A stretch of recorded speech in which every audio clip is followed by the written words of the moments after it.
Então, rapidinho, eu só queria mostrar que também sai muito caro esse tipo de teoria, porque é o seguinte, o Lula foi no evento, até ele falou isso aqui, professor, ó. Quem sabe daqui a uns anos não podemos ter um presidente negro. Tá, ok. Por que ele estava nesse evento aqui, ó? Participou hoje do lançamento do Plano Juventude Negra Viva, um plano de investimentos de 665 milhões. Eu fui ver o documento desse plano. O plano é uma grande ode ao livro dele. É todo cheio de citações do livro dele. Assim, eu dei uma passada aqui, professor, nesse plano. A cada pouquinho tem uma citação, não sei o quê, blá blá blá. Racismo estrutural, Silvio Almeida.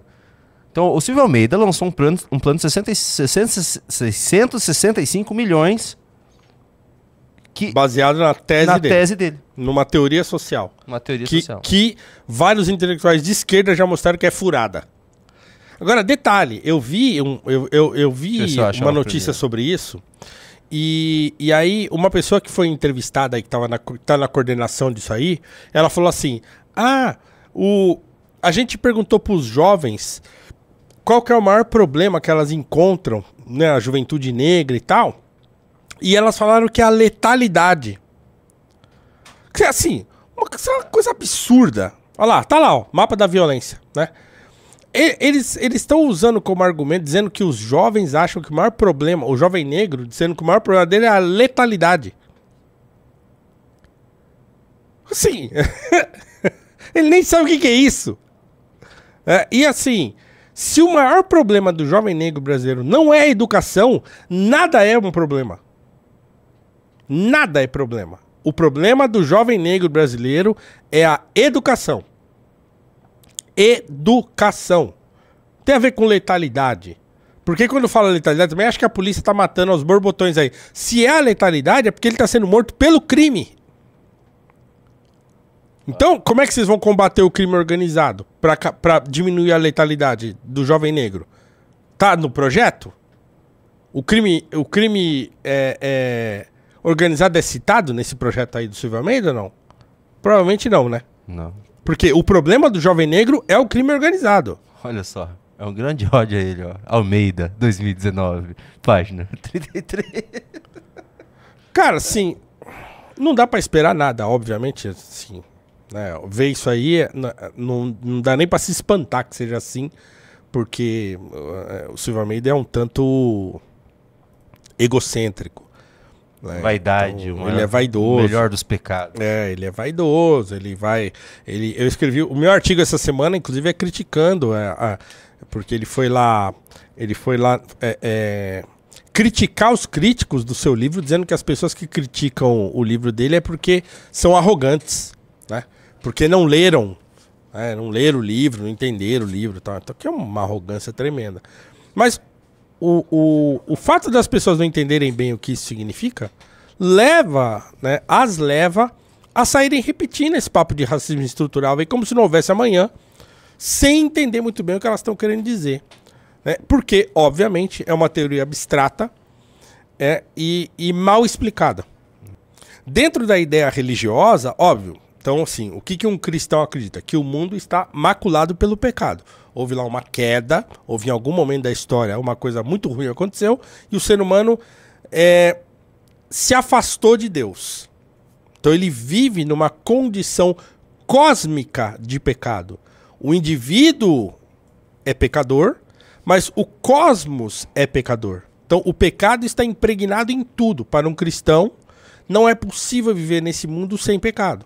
Claro, a cruz de Cristo, a salvação e tal, né? Cristo morreu na cruz para nos limpar desse pecado, mas ele não nos tira dessa condição.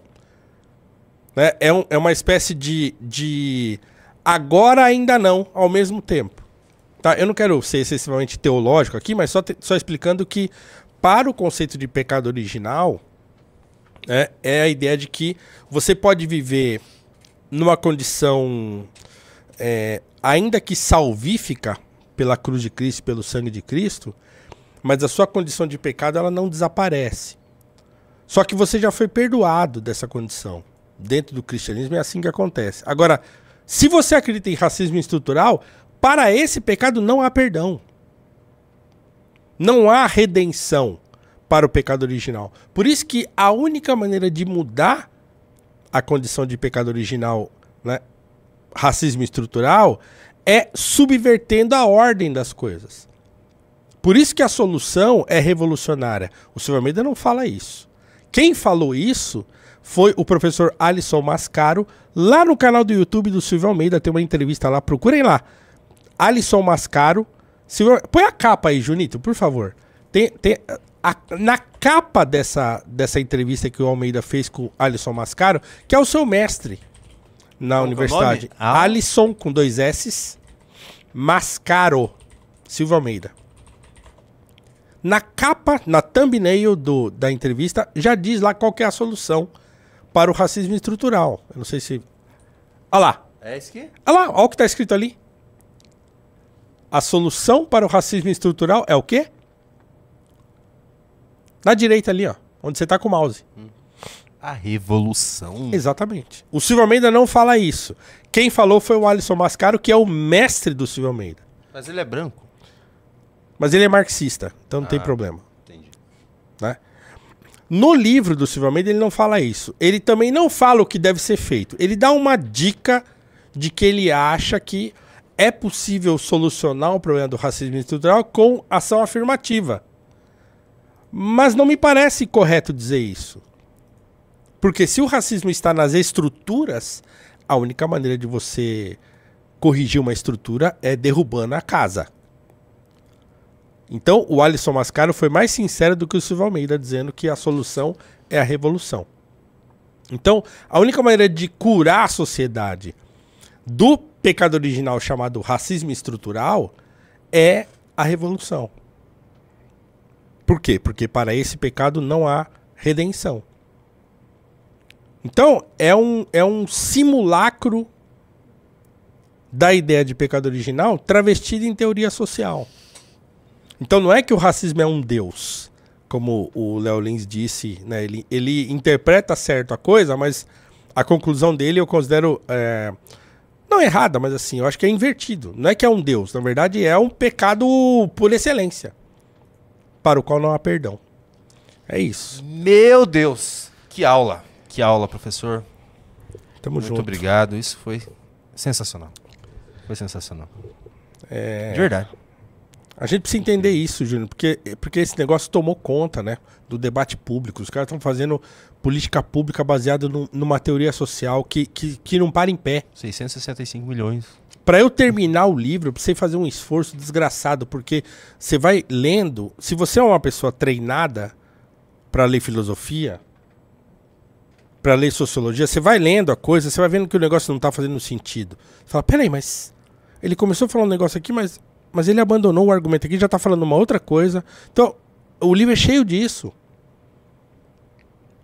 E as pessoas estão falando sobre isso por aí na rua, nas redes sociais, e elas não conseguem explicar o que é racismo estrutural, a não ser pelo problema da desigualdade.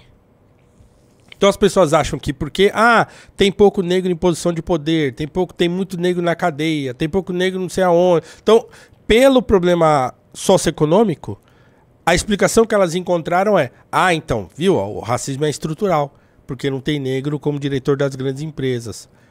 Mas não é isso. O Ghost falou que é para ser confuso, porque isso parece ser mais inteligente. É para ser confuso, porque é na confusão que eles não definem, que eles não concluem e que eles investem no conflito. É isso. Tá certíssimo. Então é isso aí. Foi uma grande aula. Muito obrigado, professor. Eu acho que foi o recorde, viu?